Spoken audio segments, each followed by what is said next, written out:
যবে থেকে আমি এখানে প্রয়াগরাজে এসেছি তবে থেকে এই হোটেল আর অফিস, হোটেলের খাবার খাওয়া এইসব তো চলছিলই। তাও মনটাকে বুঝিয়ে নিয়েছিলাম, কারণ অয়ন আর একবার আসবে। আমাদের অনেক প্ল্যানিং ছিল, সেই অনুযায়ী এক একটা করে জিনিস ঠিক করেছিলাম।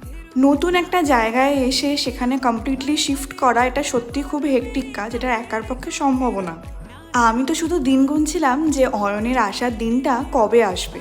আমি যদি এখন লম্বা টাইম ভাবতে থাকি মন আমার আরোই খারাপ হবে। ওই জন্য ছোট ছোট টার্গেট সেট করছি। Good morning everyone. তো আজকে আমার ঠিক ছিল যে হোটেলটায় আমরা এতদিন ধরে রয়েছি সেইটা ফাইনালি ছাড়বো আর আমার যে ফ্ল্যাটটা আছে সেখানে শিফট করব। কিন্তু কালকে একটা বাজে ইনসিডেন্ট হয়ে গেছে। এখনও ক্লিনিং বাকি আছে, সমস্ত জিনিসের ডেলিভারি হবে, এখনও আমার বেডটা দেখা হয়নি।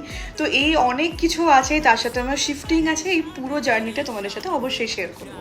যদি কিছু ভালো লাগে অবশ্যই চ্যানেলটাকে সাবস্ক্রাইব করো। টাটা।